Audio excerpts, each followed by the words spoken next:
ഏറ്റവും പ്രധാനപ്പെട്ട 25 ക്രിമിനൽ നിയമങ്ങൾ. ഒന്ന്, ഭാരതീയ ന്യായ സംഹിത അഥവാ ആദ്യമുണ്ടായിരുന്ന ഇന്ത്യൻ പീനൽ കോഡിൻ്റെ പരിഷ്കരിച്ച രൂപം.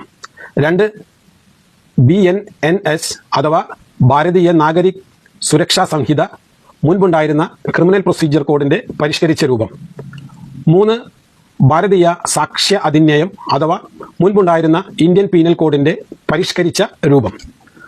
4, അബ്കാരി ആക്ട്, മദ്യത്തെ സംബന്ധിക്കുന്ന നിയമം.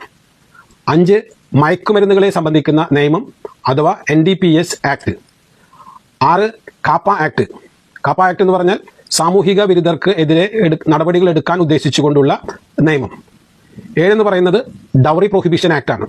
സ്ത്രീധനം കൊടുക്കുന്നതും വാങ്ങുന്നതും കുറ്റകരമാക്കുന്ന രീതിയിലുള്ള നിയമം, ഡൗറി പ്രൊഹിബിഷൻ ആക്ട്. 8 എന്ന് പറയുന്നത് ഡ്രഗ്സ് ആൻഡ് കോസ്മെറ്റിക്സ് ആക്ട്, അതായത് മരുന്ന് നിർമ്മാണവും അവയുടെ വിതരണവുമായി ബന്ധപ്പെട്ട് വരുന്ന കുറ്റകൃത്യങ്ങൾ. 9, ആംസ് ആക്ട്, ആയുധങ്ങൾ കൈവശം വയ്ക്കുന്നതും അവ ഉപയോഗിക്കുന്നതുമായി ബന്ധപ്പെട്ട് വരുന്ന നിയമങ്ങൾ. 10, എക്സ്പ്ലോസീവ് സബ്സ്റ്റൻസ് ആക്ട്, സ്ഫോടക വസ്തുക്കൾ കൈവശം വയ്ക്കുന്നതും അവ ഉപയോഗിക്കുന്നതുമായി ബന്ധപ്പെട്ട് വരുന്ന നിയമങ്ങൾ. 11, കേരള ഫോറസ്റ്റ് ആക്ട്, വനഭൂമിയെ പ്രവേശിക്കുകയോ അതിൽ നിന്ന് മരങ്ങൾ മുറിക്കുകയോ മറ്റോ എല്ലാം ചെയ്യുന്നതിനെ സംബന്ധിച്ചുള്ള നിയമം, അത് കുറ്റകരമാക്കുന്ന നിയമം. 12, ഫുഡ് അഡൾട്രേഷൻ ആക്ട്, ഭക്ഷണത്തിൽ കൃത്രിമം കാണിക്കാതിരിക്കാൻ വേണ്ടി രൂപീകരിച്ചിട്ടുള്ള നിയമമാണ് ഫുഡ് അഡൾട്രേഷൻ ആക്ട് എന്ന് പറയുന്നത്. 13, നെഗോഷ്യബിൾ ഇൻസ്ട്രുമെന്റ്സ് ആക്ട്, അതായത് ചെക്ക് കൊടുക്കുക, പ്രോനോട്ടുകൾ കൊടുക്കുക തുടങ്ങിയ കാര്യങ്ങളെയെല്ലാം മതിയായ സംഖ്യയില്ലാതെ ചെക്കുകൾ കൊടുക്കുകയും മറ്റുമെല്ലാം ചെയ്യുന്നത് കുറ്റകരമാക്കുന്ന ഒന്നാണ് നെഗോഷ്യബിൾ ഇൻസ്ട്രുമെന്റ് ആക്ട് എന്ന് പറയുന്നത്. 19, പോലീസ് ആക്ട്.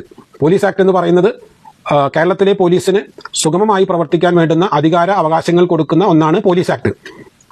അടുത്തത് prevention of money laundering act എന്ന് പറഞ്ഞാൽ കള്ളപ്പണം വെളുപ്പിക്കാനുള്ള ശ്രമങ്ങൾ തടയുന്നതിന് വേണ്ടിയുള്ള നിയമം. അടുത്തതായി പ്രിവെൻഷൻ ഓഫ് കറപ്ഷൻ ആക്ട്, അഴിമതി നിരോധിക്കുന്നതിന് വേണ്ടി ഉദ്ദേശിച്ചുകൊണ്ടുള്ള നിയമം, അഴിമതി ഗവൺമെന്റ് തലത്തിലുള്ള ഉദ്യോഗസ്ഥർ നടത്താതിരിക്കുന്നതിന് വേണ്ടിയുള്ള നിയമം. അടുത്തതായി probation of offenders act. Probation of offenders act എന്ന് പറഞ്ഞാൽ 18 വയസ്സാകുന്നതിന് മുൻപ് ഒരു കുട്ടി ചെയ്യുന്ന കുറ്റകൃത്യങ്ങൾക്ക് എങ്ങനെ പ്രത്യേക രീതിയിൽ ശിക്ഷ കൊടുക്കാം എന്നതിനെ സംബന്ധിച്ച് പ്രതിപാദിക്കുന്ന പ്രൊബേഷൻ ഓഫ് ഒഫൻഡേഴ്സ് ആക്ട്. അടുത്തതായി protection of woman from domestic violence act, ഗാർഹിക പീഡന നിരോധന നിയമം. വിവാഹിതയായി വീട്ടിൽ വരുന്ന ഒരു ലേഡിക്ക് ഭർത്താവിൻ്റെ വീട്ടിൽ നേരിടേണ്ട ദുരിതങ്ങൾ അവസാനിപ്പിക്കുന്നതിന് ഉദ്ദേശിച്ചുകൊണ്ടുള്ള protection of woman from domestic violence act. പിന്നെ SC/ST act, schedule caste and schedule ട്രൈബ്സിന് എതിരെയുള്ള അട്രോസിറ്റീസ് ഒഴിവാക്കുന്നതിന് വേണ്ടിയുള്ള നിയമം.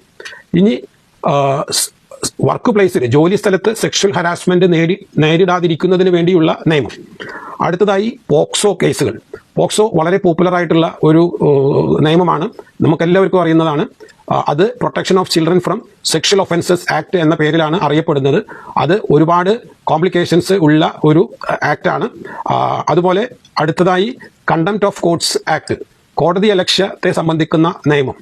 പിന്നെ അതുപോലെ മൃഗങ്ങളെ ഉപദ്രവിക്കുന്നതുമായി ബന്ധപ്പെട്ടുള്ള നിയമം അഥവാ prevention of cruelty to animals act.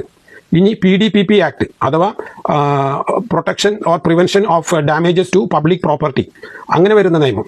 പിന്നെ അറിഞ്ഞിരിക്കേണ്ടത് prevention of insult to national honour act അഥവാ രാജ്യതാൽപര്യത്തിന് അല്ലെങ്കിൽ രാജ്യത്തിൻ്റെ ഐക്യത്തിനും അഖണ്ഡതയ്ക്കുമെല്ലാം കളങ്കം വരുത്തക്ക രീതിയിൽ പ്രവർത്തികൾ ചെയ്യാതിരിക്കുന്നതിനുള്ള ആക്ട്.